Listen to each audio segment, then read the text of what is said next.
هلو هلو، ازيكم عاملين ايه؟ وحشتوني جدا. انا بقالي فتره مختفيه، معلش بس خلاص رجعت لكم. تعالوا بقى نعمل مع بعض الشمعة الحلوه دي، شمعة الكابوتشينو. بكل تفاصيلها. كملوا معايا الفيديو. يلا بينا نبدأ. اول حاجه لازم نفرش مفرش طبعا تحتينا عشان مفيش حاجه تقع مننا وتبهدل لنا المكان. انا هنا هحتاج المج اللي انا هشتغل فيه. تمام. وانا هعملها النهارده بشمع النخيل. محتاجين فتيل. ومحتاجه العطر واللون والشمع طبعا النخيل. ليه كذا ميزة ان هو بيمسك في الكوباية كويس قوي وهو طبيعي فبيطلع ريحة حلوة. فانا بستخدمه دايما في الكوبايات والعلب. هنا انا محتاجة هعملها بعطر التوت. فانا معايا العطر وهروح اسيح الشمع. واجي عبال بقى ما الشمع يسيح احكي لكم كده انا النهارده هستخدم اللون البودرة. تمام، هستخدم اللون البودرة ليه؟ عشان انا لون الشمع خلص من عندي، بس انا برجح لاي حد بيبدأ يستخدم اللون الشمع اللي هي الالوان اللي نوعها فابر كاسل اللي من المكتبة. ليه؟ عشان هي بتبقى سهلة في الدمج وما بترطبش ومبتعملش مشاكل خالص وانتي بتشتغلي بيها. لكن الالوان البودرة هي لوحدها اصلا تقيلة جدا، يعني انتي ممكن لو وقعت منك على الترابيزة تبهدلك الترابيزة، ما تطلعش منها بسهولة خالص. وممكن تلزق في القوالب لو بتعملي بيها قوالب، ويعني صعبة في الاستخدام شوية.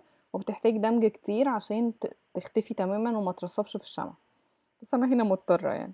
المهم انا هاخد شوية شمع هسيح شمع كتير وهاخد شوية منه للشمعة دي والباقي لحاجات تانية. فانا هاخد شوية شمع في الكوباية دي الونهم واحط عليهم العطر في الكوباية. كذا حد كان بيسألني طب انا لو هعمل فواحات مثلا كذا لون وكذا شكل وكذا ريحة، طب اعمل ايه؟ ما انا بسيح شمعة مرة واحدة اقعد اسيح كل شوية. قلت لها لا، تقسمي في كوبايات ورق وتحطي العطر واللون في كل كوباية زي ما انتي عايزة، وتصبي بقى بالكوبايات الورق، بتبقى اسهل بكتير من ان احنا نصب بالكوباية الورق. هنا خلاص الشمع ساح معايا وانا اخدت شوية صغيرين عشان احطهم في الكوباية، وبعدين الونهم واحط عليهم العطر بقى لوحدهم وسبت. يعني حتى الحلة مطرحها لون بني فما عنديش مشكلة خالص طالما نفس اللون. تمام، انا هاخد الشمعة هنا في الكوباية الورق دي، وبتبقى اسهل لي جدا ان انا اصب بيها، وهتشوفوا انا هصب بيها بسهولة ازاي، غير لما تبقى حلقة او كنكة ممكن ندلدق بيها. هاخد اللون البني، هاخد حاجة بسيطة. وقبل ما تفتحوا علبة البودرة بتاعة الألوان أو الألوان المايكا خبطوا على الغطا، عشان لو فتحتوه من غير ما تخبطوا على الغطا هيبهدلكوا. لازم تخبطوا على الغطا عشان لو في حاجة ماسكة في الغطا تنزل. هحط اللون وادوبه كويس قوي قوي. يعني بحاول ازود حسب ما انا عايزة الدرجة، بحط بالراحة الأول وبعدين ازود عشان لو هو تقيل مش عارف اخففه، لكن لو خفيف هعرف اتقله. بصوا هنا بقى انا بعد ما بضيف اللون بجيب اي طبق ابيض او غطا او اي حاجه بيضه عندي، باخد عليها نقطه عشان تنشف وتديني الدرجه النهائيه. لان الشمع وهو سايح بيبقى اغمق بكتير من الشمع لما يبرد وينشف. تمام، فانا باخد درجه كده نقطه واحده عشان اعرف درجه اللون اللي معايا درجتها ايه لما هتنشف. تمام. عجبتني تمام، ما عجبتنيش هزود اللون. فهي كده في اللطيف هي لون الكابوتشينو. وهنبدأ ان احنا بصوا هنا غامقة، انا بوريكم هنا كانت غامقة ازاي ولما بردت بقت فاتحة ازاي.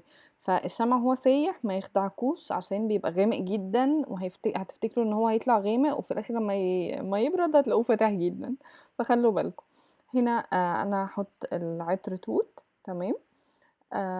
دايما الكوبايات اللي مفتوحة او الحاجات اللي خارجة من قالب مش بنحط لها 10% كاملة. ليه؟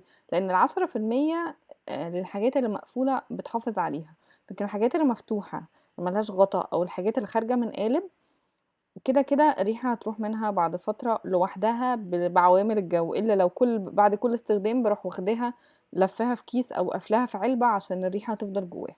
دي هتبقى تمام، لكن لو هي متسابة كده في الجو بعد فترة هتروح. تمام. انا هنا طبعا الشمع كان بارد لان انا قعدت اقلب مدة طويلة عشان اللون. فانا عارفة ان الشمع كان المفروض ان احنا بنضيف العطر عند درجة حرارة 70. تمام، طب لو ضفنا العطر عند درجة حرارة مثلا 40 او 50 العطر مش هيدوب ومش هينتشر في الشمع كله، فبكده الشمعة مش هتبقى فيه ريحة قوية ليها خالص لما تخلص. ولو لو ضفنا العطر عند درجة حرارة مثلا 100 او 90 او اعلى من 70 يعني العطر هيتبخر تماما وبرده كأننا ما حطيناش اي حاجة في الشمع. فحرام، العطور غالية. فاحنا نخلي بالنا عشان دي خطوات مهمة، لو ما عملناهاش هنلاقي ان الشمعة مفيهاش ريحة ونفتكر ان احنا عملنا الخطوات وطلعت بايظة. لا، فعشان كده اهم حاجة عندنا الترمومتر والميزان، عشان دول اللي بيظبطوا لنا معايير الشمعة المظبوطة 100%، اللي تطلع لنا ريحة قوية قوي لما تشتغل يعني لما تتعتق وتشتغل تطلع قوية وجميلة. تمام. انا هنا اخدت المج عشان اسخنه، عشان ابدا اضيف عليه جواه الشمع. وتسخين القالب وتسخين المجات والعلب والحاجات دي كلها مهمة ليه؟ عشان الشمع ما يتخضش لما ينزل وهو سخن في حاجة ساقعة فيبدأ يجمد ويعمل تقعرات ويعمل تشققات ويعمل تجيرة، وعيوب كتير جدا بتطلع بسبب ان احنا ما سخناش. لو انتي ما سخنتيش في مرة وصبيتي وطلعت معاكي حلوة، دي بتبقى صدفة بحتة يعني. تمام. عشان في ناس متخيلة ان التسخين ده مش مهم، لا هو مهم وبيغنيكي عن مشاكل كتير. فمش هتخسري اي حاجة لو سخنتيه، حتى لو التسخين ملوش لازمة. كنت بقول لكم هنا ان انتوا ممكن تلزقوا بمسدس شمع او تلزقوا بدبل فيس الفتيل من تحت او اي حاجة. بصوا انا كنت هنا بقول لكم على موضوع ان كوباية الورق سهلة في الصب. ليه؟ لان هي تقدري تتنيها وتصبي حتى لو قالب صغير قوي، مش هتدلدقي. بيصب بسهولة، غير لما تبقى حلة بقها ما فيهوش بوز، فبيبقى صعب قوي في الصب. تمام. انا هنا حطيت خلاص الشمع في المج، وهسيب طبعا الحته اللي فوق عشان لسه نحط فيها ابيض، وهثبت الفتيل في النص. وبعدين تعالوا معانا نكمل ايه اللي هيحصل بعد ما الشمعة تنشف. دلوقتي الشمعة نشفت معانا اهي. بصوا لونها بقى فاتح. هي طبعا لسه ما نشفتش تماما، بس يعني اقدر احط فوقيها مش هيجرى حاجه طالما خلاص الوش مسك. هنا انا سيحت شويه شمع صويا عشان اعمل الوش اللي هو الابيض الفوم ده اللي بيبقى موجود على النسكافيه من فوق او على الكابتشينو من فوق. هحط فيه توت برضو. هو الشمع الصويا برضو بنحط كل العطور في كل انواع الشمع عند درجة حرارة 70. تمام. هنحط التوت وبعدين نضرب بشوكة او بمضرب او بمعلقة، اي حاجة عندكم تقدروا تقلبوا بيها عشان تدينا السمك بتاع الكريمة. بس مش عايزاه يجمد قوي ان هو يبقى كريمة اللي بنحطها في كيس الحلواني نحطها فوق الكب كيك. لا، انا عايزاه يبقى ابيض سايل بس مش ماسك نفسه قوي. تمام. عشان برضو ما يمسكش منكم قوي ما يرضاش يدلق. يعني اللي بيدلق ده بيبقى في بداية ان هو بقى ابيض بس لسه ما نشفش قوي. تمام. واسفة عشان في ناس كتير قوي بتقولي انتي مملة وبترغي كتير وكده، بس انا والله ببقى عايزة اديكوا كل المعلومات مرة واحدة، عشان لو حد كتب في كومنتات وما لحقتش ارد عليه بيزعلوا. فانا بقول في الفيديو كل حاجة عشان بالكلام اسهل بكتير من الكتابة. فلو انا مملة لحد انا اسفاله يعني. تمام. انا هنا هقعد اقلب شويه لغايه لما تبدا انها تجمد وتبقى بيضه كده شبه اللبن بس اتقل شويه، عامله زي الرايب كده. ونبدا ان احنا نسيح وش الشمعة اللي موجودة في الكوباية عشان نصب اللون فوقيها، نصب الجزء اللي باقي ده فوقيها. ليه؟ طب انا بسيح عشان ما يبقاش طبقتين مفصولين عن بعض، بالذات لو كوباية شفافة او برطمان شفاف بشوكة هي او بمضرب او حاجة. لو كوباية شفافة او برطمان شفاف وحطينا طبقتين فوق بعض من غير ما نسيح الطبقة الاولانية، هتلاقي ان دول فاصلين عن بعض، هتلاقي خط كده في وسط الشمعتين. فلا، احنا مش عايزين كده. دلوقتي انا جبت ده نسكافيه حقيقي على فكرة، هرشه فوق الشمعة وما بيجراش اي حاجة ولا هيتحرق ولا هيعمل اي مشاكل خالص. ده بس ديكور خفيف.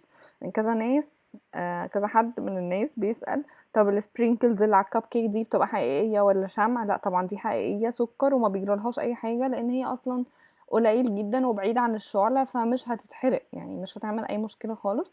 واي حاجة طالما هي بعيدة عن الفتيل ما نقلقش منها. وفي نفس الوقت لو ورد مجفف او حاجه ما تلزقيهوش في الفتيل، وفي نفس الوقت لو الحاجه مغموره بالشمع السايح مش هتتحرق. لكن لو انتوا لازقين ورده مثلا مجففه لازقه في الفتيل والفتيل ولع، هي هتمسك فيها النار ده اكيد. فخلوا بالكم من الموضوع ده عشان ما يحصلش مشاكل مع اي حد فيكم. تمام. هنا انا ضربت بالمضرب او بالشوكه او باي حاجه، ما عندناش اي مشكله خالص. احنا مش عايزينها اصلا تبقى تقيله قوي، رغاية جدا ومملة، بس معلش عشان كأننا قاعدين مع بعض واحنا بنعمل الشمعة، مش عايزة افوت معلومة. يا جماعة باركولي، احنا وصلنا 10,000 مشترك في القناة، وانا مبسوطة جدا جدا جدا. وان شاء الله ان شاء الله هعمل مسابقة صغنونة كده وهيبقى فيه هدية لما التيك توك كمان يوصل 10,000. فياريت اي حد موجود هنا مش موجود على التيك توك تروحوا تعملوا لي فولو في التيك توك. انا كمان بنزل عليه فيديوهات كتير جدا غير اليوتيوب، يعني عشان بيبقى اسرع واسهل. فاشتركوا هناك واول ما يوصلوا 10,000 ان شاء الله هنعمل مسابقة، وهيبقى فيه هدية للناس اللي مشتركة معانا في المسابقة. هنا انا صبيت خلاص شمع الصويا، ولقيت ان انا محتاجة تاني فهجيب تاني. مفيش اي مشكلة على فكرة لما نيجي نصب ونلاقي، بس في الاحسن ان احنا نعمل بزيادة شوية، ولو اتبقى معانا نخليه ونبقى عارفين ده مثلا بريحة ايه او كده، ونسيحه تاني ونشتغل بيه تاني في شمع تاني، مفيش اي مشكلة خالص. تمام. فانا هنا هسيح اللي في الكوباية ده لانه بدأ ان هو يمسك فيها، واستغله يعني اسيحه وابدا اصبه تاني فوق الشمع. وبعد كده هنرش على الوش النسكافيه الحقيقي، عشان والشمعة لسه طرية النسكافيه يلزق فيها ويمسك، ما يبقاش سايب على الوش. اول ما الشمعة تتقلب او تميل النسكافيه يتدلق من فوقيها. فاهمين قصدي؟ انا هنا بعمل ايه، بسيح الشمع اللي على الوش عشان قصدا ان هو يبقى متدلدق من الجوانب. يعني باخلّي الشمعة على بوز الكوباية وبادّي له بالولاعة كده لسعة بسيطة، بحيث إن هو يدلدق من برّه. تعالوا بقى بسرعة كده نراجع شوية حاجات مهمة في الشمعة. إن الكوباية تكون متسخنة، الشمع بنضيف العطر عليه في درجة حرارة 70 مئوية، وبنصب الشمع وهو 70 برضه، فاحنا بنضيف العطر ونقلبه كويس قوي وبعدين نصب على طول. الكوباية تكون سخنة، وما نحركش الكوباية بعد ما نصب فيها ونقعد نحركها من مكانها، عشان ده بيخلي الشمع يخش فيه هوا. ونصب بالراحة وايدينا تبقى واطية مش عالية عشان ما تاخدش هوا وهي نازلة. تمام. انا دلوقتي خلاص حطيت الشمع لغاية الآخر، وحبيت إن هو يبقى مدلدق. فبعد ما بيخلص باروح مسيحة الوش أو الأطراف بولاعة فتسيح وتنزل على جنب الكوباية. تمام. بعد كده لما تخلص الشمعة تماما والسطح قرب ينشف، يعني مش ناشف خالص، قبل ما ينشف هبدأ أرش عليه نسكافيه عشان يلزق فيه ويمسك. أنا عايزة أي حد عنده أي سؤال يكتبلي في الكومنتات، عشان هعمل فيديوهات على الأسئلة اللي انتوا هتكتبوها، وهسيب لكم اللينك بتاع التيك توك في الديسكريبشن بوكس، عشان تعملوا لي فولو هناك عشان نوصل 10,000. احنا قربنا على 10,000، نوصل 10,000 ونعمل مسابقة ونطلع هدية من الشموع بتاعتنا عشان تجربوها. بس احنا كده خلاص تمام. حطينا انا عايزاه يبقى كتير عشان يدلدق، فحطيت زيادة عن حجم الكوباية. وبعدين هبدأ ان انا زي ما قلت لكم بالولاعة كده من الجوانب اسيح شوية زيادة عشان تبدأ انها تدلق لبره. والنسكافيه هرش على الوش رشة بسيطة عشان بس تدينا ايحاء ان هو مج كابتشينو حقيقي. تمام. وعايزه اقول لكم حاجه، البنت اللي اخدت مني الشمعه دي قالت لي انا مش هولعها اصلا، انا هحطها ديكور وريحتها اوريدي طالعه. فانتوا عايزين تعملوا شمع وصعبان عليكم تبوظوا شكله، عادي ممكن تسيبها كده، هي الريحه اوريدي هتطلع، مش لازم نولعها عشان الديكور بتاع الشمعة ما يبص. تمام. عايزين بقى نولع شمعة، نولع الشمعة البيزك العادية خالص اللي هي السادة مثلا، عشان كده كده هي سادة فمش هتبوظ لو لو ولعناها. طبعا حد عايز يولعها مفيش اي مشكلة، تولع وتطلع ريحة وكل حاجة. هي هتنشف وهوريكم شكلها. ايه رأيكم بقى؟ شكلها جميل جدا. وبصوا الحاجات اللي كنت بسخنها عشان تدلدق من الجناب مسكت ازاي من بره وبقت مظبوطة وشكلها شيك جدا وحقيقي قوي. يا رب تكون عجبتكم وتكونوا استفدتوا. باي باي.